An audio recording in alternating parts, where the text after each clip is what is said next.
एक बहुत ही commonly asked question RBI grade B exam के एस्पिरेंट्स का कि क्या कोई ऐसा सर्टिफिकेशन या डिप्लोमा है जिसको करके मैं अपने आरबीआई ग्रेड बी में सिलेक्शन के चांसेस को बढ़ा सकता हूं।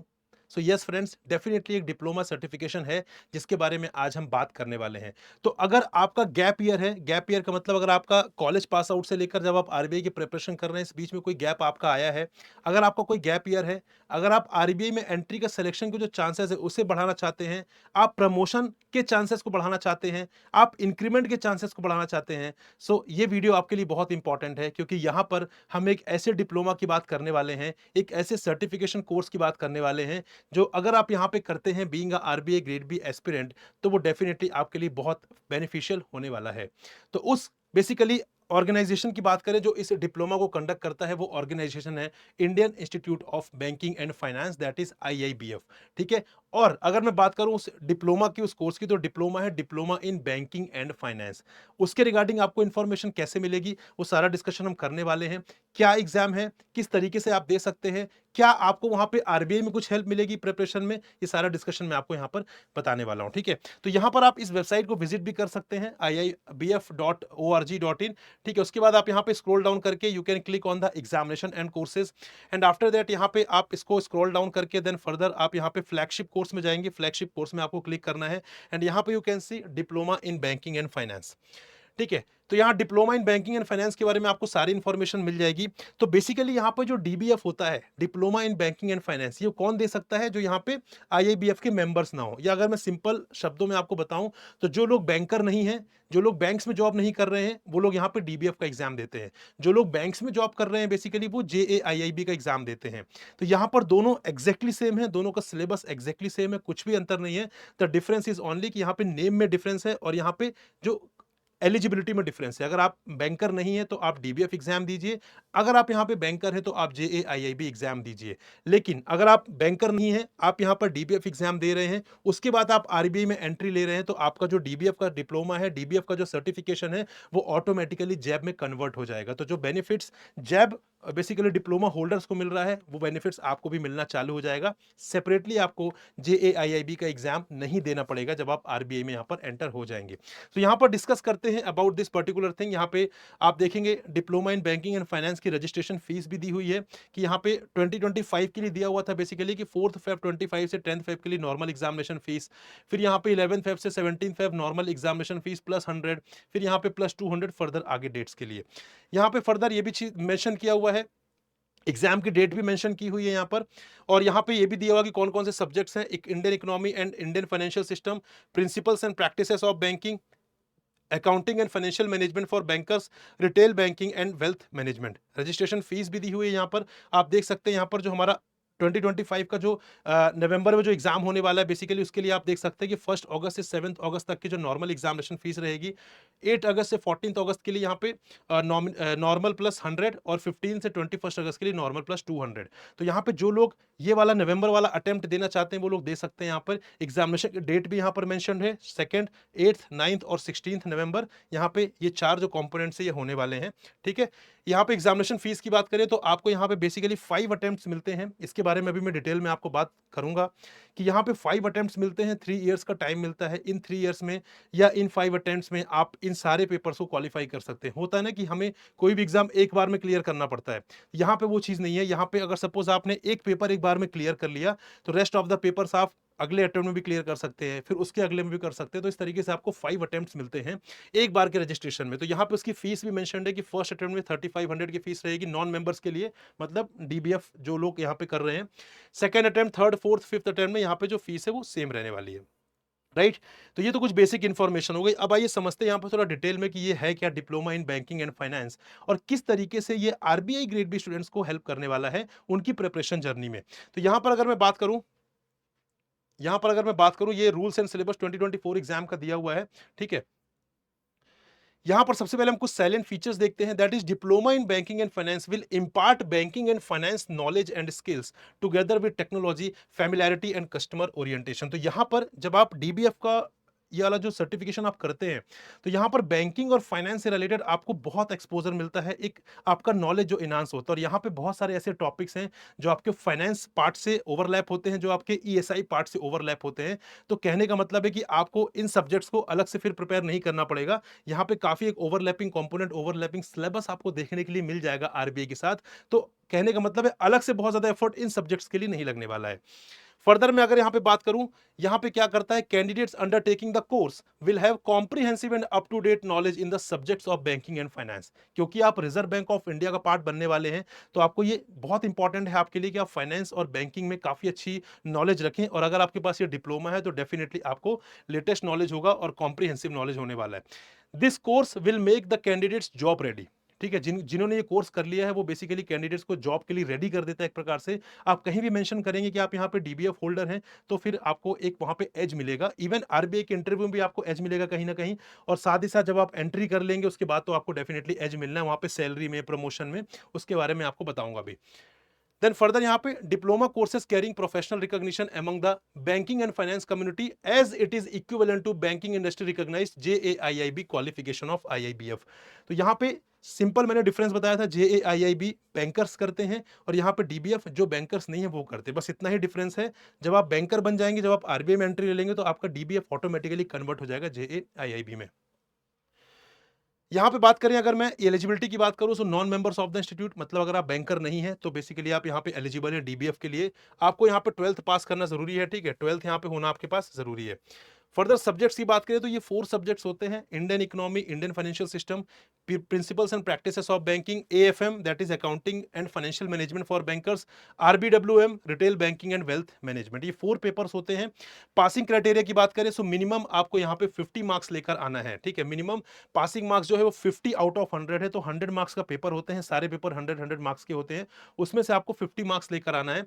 लेकिन अगर आप पेपर में, इंडिविजुअल पेपर में 45 मार्क्स लेकर आ रहे हैं, ठीक है, अगर आपने मान लीजिए 45 मार्क्स आप लेकर आ रहे हैं और एग्रीगेट आपका 200 बन रहा है, अगर अगर 4 पेपर्स हैं, 4 पेपर्स में से कुछ पेपर्स में आपके 45 मार्क्स हैं, 45 या 45 से ज्यादा मार्क्स हैं, कुछ पेपर्स में इतने मार्क्स हैं कि आपका एग्रीगेट चारों पेपर्स का बन रहा है 200 मार्क्स, तब भी आप यहां पे क्वालिफाइड माने जाएंगे। फिर ये जो इंडिविजुअल 50 मार्क्स लाने क्राइटेरिया है वो एप्लीकेबल नहीं होगा। क्लियर?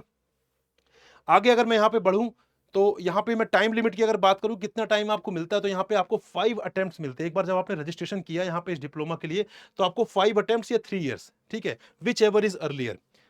हालांकि 3 साल में 6 अटेम्प्ट ही होते हैं, एक ही अटेम्प्ट का डिफरेंस है। लेकिन अगर मान लीजिए आपने बैक टू बैक 5 अटेम्प्ट्स दे दिए, तो जो एक लास्ट अटेम्प्ट रहेगा थर्ड ईयर वाला, वो आप नहीं दे पाएंगे। तो 5 अटेम्प्ट्स और 3 years, which ever is earlier, आपका जो रजिस्ट्रेशन है वो वैलिड होगा। इसी बीच में आपको कंपोनेंट्स क्लियर कर लेने हैं। ठीक है, अगर आपने 3 इयर्स और 5 अटेम्प्ट्स में नहीं कर पाए आप, तो you need to reenrol yourself, और उसके बाद जो क्रेडिट है वो यहाँ पे कैरी फॉरवर्ड नहीं किया जाएगा, वापस से चीजें काउंट होना स्टार्ट हो जाएंगी। यहाँ पे लिखा भी है, time limit of 3 years of 5 attempts whichever is earlier will start from the date of registration for the first attempt. Attempts will be counted when he she applies for the exam irrespective of whether the candidate appears for any exam और not. तो जैसे ही आप यहाँ पे apply करेंगे वो attempt count हो जाएगा, भले ही आप यहाँ पर उस एग्जाम में अपियर हो रहे हैं या नहीं हो रहे। दिस इज क्लियरली मेंशन्ड कि आपको यहाँ पे अगर आपने अप्लाई किया है, जो होता है ना, हम कई बार एप्लीकेशन हम सबमिट कर देते हैं लेकिन हम एग्जाम देने नहीं जाते हैं। यहाँ पे अगर आपने एप्लीकेशन फिल कर दी है, यहाँ पे अगर आपने एप्लीकेशन सबमिट कर दी, अप्लाई कर दिया है, तो फिर आपका वो अटेम्प्ट यहां पर काउंट हो जाएगा। राइट, चलिए आगे बढ़ते हैं। यहां पे आगे देखते हैं क्या इंफॉर्मेशन है फर्दर।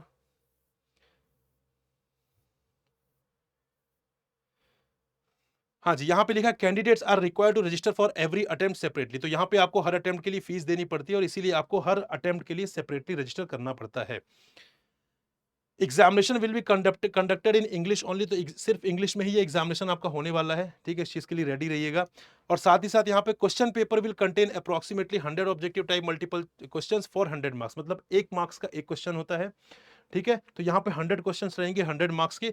और जो यहाँ पे एग्जाम होगा वो टोटल 2 घंटे होगा, मतलब 2 आवर्स का एक पर्टिकुलर कंपोनेंट। जो 4 कंपोनेंट्स है चारों 2 आवर्स के होंगे, 100 मार्क्स के होंगे, टोटल 400 मार्क्स के यहाँ पर होने वाले हैं। ऑनलाइन मोड में ही होता है, सिर्फ ऑफलाइन मोड में नहीं होता है। और यहाँ पे कोई भी नेगेटिव मार्किंग नहीं है आपके रॉन्ग आंसर्स के लिए।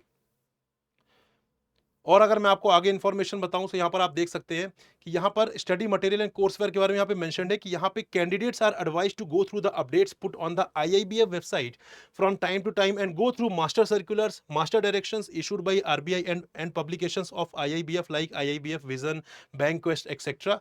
Candidates are also advised to visit the websites of organizations like RBI, SEBI, BIS, IRDI, FIDI, etc. तो यहाँ पे चीज बोला गया कि यहाँ पे जो रेगुलेटरी बॉडीज उनकी जो वेबसाइट है वहां पे विजिट करना है, उनके जो भी सर्कुलर्स है, उनकी जो भी प्रेस रिलीजेस है, वो बहुत इंपॉर्टेंट हो जाती है और एक्चुअल में ये सारी इंपॉर्टेंट आपके आरबीआई ग्रेड बी एग्जाम के लिए भी है. तो जो चीज आप वहां पढ़ेंगे वो आपको डेफिनेटली यहाँ भी हेल्प करने वाली है. और मैं यहाँ पर अगर आगे बढ़ के आपको बताऊं तो यहाँ पे जो करंट डेवलपमेंट्स होते हैं, जो एग्जाम के जो करंट डेवलपमेंट्स होते हैं, ठीक है, जो करंट डेवलपमेंट्स मतलब जो करंट अफेयर्स होते हैं, उनमें यहाँ पे क्लियरली कट ऑफ मेंशन किया गया है कि for the examination to be conducted by the institute for the period March 24 to August 24, जो मार्च से अगस्त 24 के बीच में जो भी एग्जाम होने वाला है, वहां पे जो कट ऑफ डेट है, जो डेवलपमेंट पूछे जाएंगे वो 31 दिसंबर 2023 तक पूछे जाएंगे. और जो एग्जाम यहाँ पे सितंबर 24 से फरवरी 25 के बीच में होगा, वहां पर 30 जून 2024 तक के जो करंट अफेयर्स है वो पूछे जाएंगे. तो यहाँ पे बहुत ही क्लियर कट मेंशन कर दिया गया है. तो आपको डरने की जरूरत नहीं कि यहाँ पे करंट वाला जो क्राइटेरिया, करंट वाला मतलब जैसे मास्टर सर्कुलर्स हो गए, ठीक है, जो प्रेस रिलीजेस हो गई, तो आपको कब तक की पढ़नी है, डाउट रहता है हमें. तो यहाँ पे इन्होंने क्लियरली मेंशन कर दिया है कि जो हमारा मार्च से अगस्त वाला जो अटेम्प्ट है उसके लिए 31 दिसंबर 23, मतलब पिछले साल का 31 दिसंबर, और जो हमारा यहाँ पे सितंबर और फरवरी 25 है उसके लिए 30 जून ऑफ 2024 इटसेल्फ. और अगर मैं आपको यहाँ पर आगे बताऊं चीजों के बारे में, तो यहाँ पे अब आते हैं हम सिलेबस वाली चीजों पर. सिलेबस सबसे इंपॉर्टेंट पार्ट है यहाँ पे, दैट इज पेपर 1. आपको पता है Indian economy and Indian financial system. अब यहाँ पे हर पेपर्स में अलग अलग मॉड्यूल्स होते हैं. ऐसा नहीं कि कोई एक पेपर का मतलब एक सब्जेक्ट है. यहाँ पे अलग अलग मॉड्यूल्स होते हैं. जैसे मैं बात करूँ मॉड्यूल ए की, तो module A is about Indian economic architecture. इनमें से बहुत सारे कॉन्सेप्ट, बहुत सारे टॉपिक्स हैं जो आपको पढ़ने हैं आपके आरबीआई की प्रिपरेशन में वैसे भी. तो बहुत बड़ा ओवरलैप आपको इस वाले मॉड्यूल में देखने के लिए मिल जाएगा. ठीक है जी. जैसे आप देखिए यहाँ पे overview of Indian economy, economic planning in India, sectors of the Indian economy, role of priority sector and MSME in the Indian economy, right. और यहाँ पे देखें globalisation, economic reforms, foreign trade policy, then international economic organisation, climate change, issues facing Indian economy. तो पूरा का पूरा आपका economics वाला जो कंपोनेंट है यहाँ पे है. उसका मॉड्यूल भी है economic concepts and related to banking. तो यहाँ पे supply and demand, money supply and inflation, theories of interest, business cycles, monetary and fiscal policy, national income, union budget. इनमें से भी काफी टॉपिक्स आपके आरबीआई के सिलेबस से ओवरलैप कर रहे हैं. मॉड्यूल नंबर सी है इंडियन फाइनेंशियल आर्किटेक्चर. तो जो आपको फाइनेंस वाला पार्ट है वो आपको यहाँ देखने मिलेगा. That is Indian banking structure, banking regulation act, development of financial institutions, micro finance institutions, then NBFCs, insurance companies, Indian financial system, reforms and development in the banking sector. ठीक है. Module D आता है हमारा financial products, जैसे हमारा money market, capital market, then fixed income market, then capital and stock exchange, then forex market, interconnection of various markets, market dynamics, merchant banking services, ये सारे के सारे डेरिवेटिव्स हो गया. ठीक है. ये सारे के सारे आप वैसे भी पढ़ेंगे अपने फाइनेंस वाले पार्ट में. तो कहने का मतलब जो पेपर नंबर फर्स्ट है आपका आईई एंड आईएफएस वाला है, वो बहुत इंपॉर्टेंट है यहाँ पे. वो बहुत इंपॉर्टेंट है क्योंकि इसकी प्रिपरेशन आपको आरबीआई ग्रेड बी में भी करनी है और यहाँ भी करनी है. तो एक बहुत बड़ा ओवरलैप है. तो आपको अलग से एफर्ट नहीं लगाना पड़ेगा इस पेपर को प्रिपेयर करने के लिए. आप साइमल्टेनियसली प्रिपरेशन करते ही जाएंगे वैसे भी. पेपर 2 है यहाँ पे हमारा PPB, that is principles and practices of banking. ये आपके एग्जाम में मतलब आपके आरबीआई एग्जाम से ओवरलैप नहीं है. ये आपको थोड़ा सा सेपरेटली यहाँ पे प्रिपेयर करना पड़ेगा. यहाँ पर भी अलग अलग मॉड्यूल्स हैं, तो वो मॉड्यूल्स आपको यहाँ पे प्रिपेयर करने पड़ेंगे. ठीक है.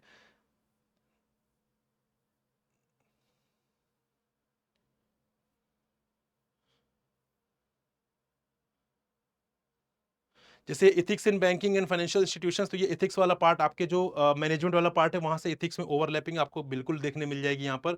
पेपर नंबर थर्ड है accounting and financial management for bankers. तो ये भी इंपॉर्टेंट है. आपके जो फाइनेंस में अकाउंटेंसी वाला जो पार्ट है वो आपका कुछ हद तक यहाँ से भी किटर हो जाएगा. तो कहने का मतलब ये नहीं बोल रहा हूँ कि आपको ये पढ़ना है वो नहीं पढ़ना है. कहने का मतलब जो कंसेप्ट आप यहाँ पे प्रिपेयर करेंगे वो आपको इसके लिए डीबीएफ के लिए भी हेल्पफुल रहेगा और आरबीआई ग्रेड बी के लिए भी हेल्पफुल रहेगा. दोनों के लिए आपके लिए यहाँ पर ये हेल्पफुल रहने वाला है. ठीक है.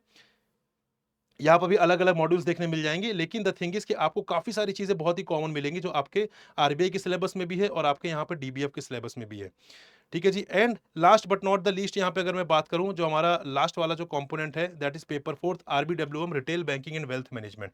तो आरबीडब्ल्यूएम एंड पीपीबी ये दो कंपोनेंट है जो आपको सेपरेटली पढ़ने पड़ेंगे, लेकिन इसमें से भी कुछ ओवरलैप देखने मिलेगा। बाकी जो आपके दो कंपोनेंट्स है आईईएफएस और दूसरा वाला जो कंपोनेंट है वो उसमें आपको काफी ओवरलैप देखने के लिए यहाँ पर मिलने वाला है। राइट गाइस, तो ये बहुत ही इंपॉर्टेंट डिस्कशन है यहाँ पर। और ये जो लोग पूछते हैं कि सर कोई ऐसा सर्टिफिकेशन बता दीजिए जो हमें कर लेना चाहिए, क्योंकि हमारा गैप ईयर भी हो गया है, और कुछ ऐसा सर्टिफिकेशन जो इंटरव्यू में एक अच्छा इंपैक्ट डालेगा। तो yes, this is the certification that you can do if you are not the banker. If you are the banker then you have to do the JAIIB. ठीक है जी। तो यहाँ पर इसकी हेल्प से बस एक चीज समझिए कि सिर्फ यहाँ पे सर्टिफिकेशन करना आपके लिए हेल्पफुल नहीं है। सर्टिफिकेशन जब आप मेंशन करेंगे अपने डैफ में, डिटेल्ड एप्लीकेशन फॉर्म में, तो वहां पर आपसे चीजें पूछी जाएंगी, तो आपको उसके लिए भी रेडी रहना है। बट हाँ, अगर आपने उसका आंसर कर दिया then definitely that will give you the positive impact. तो एक तो आपको इंटरव्यू में हेल्प करेगा, जब आप आरबीआई में एंटर करेंगे वहां पे आपकी सैलरी में ऑलरेडी इंक्रीमेंट लग के मिलेगा आपको, क्योंकि आपके पास से डिप्लोमा रहेगा। ठीक है, प्रमोशंस में आपको कंसीडर किया जाएगा। यू विल बी, आपको नॉलेज बहुत अच्छा रहेगा, क्योंकि आपने ये भी डिप्लोमा किया है, आपने आरबीआई तो क्लियर किया ही है। तो कहने का मतलब एक विन विन सिचुएशन है आपके लिए। लेकिन अगर ऐसा नहीं करना है कि आप आरबीआई के लिए प्रिपेयर्ड नहीं, आपने ये डिप्लोमा करना स्टार्ट कर दिया, अगर आप आरबीआई के लिए प्रिपेयर्ड है तो आप यहाँ पर डिप्लोमा भी कर सकते हैं, इसको भी कंसिडर कर सकते हैं। तो ये एक ऐसा सर्टिफिकेशन है जो definitely reserve Bank of India के एग्जाम में तो आपकी हेल्प करने वाला है। So thank you very much guys. This is all with respect to this video. I hope this was fruitful for you. I hope this was informative for you. So मिलेंगे किसी और video में. Till then, goodbye and happy learning guys. Bye bye.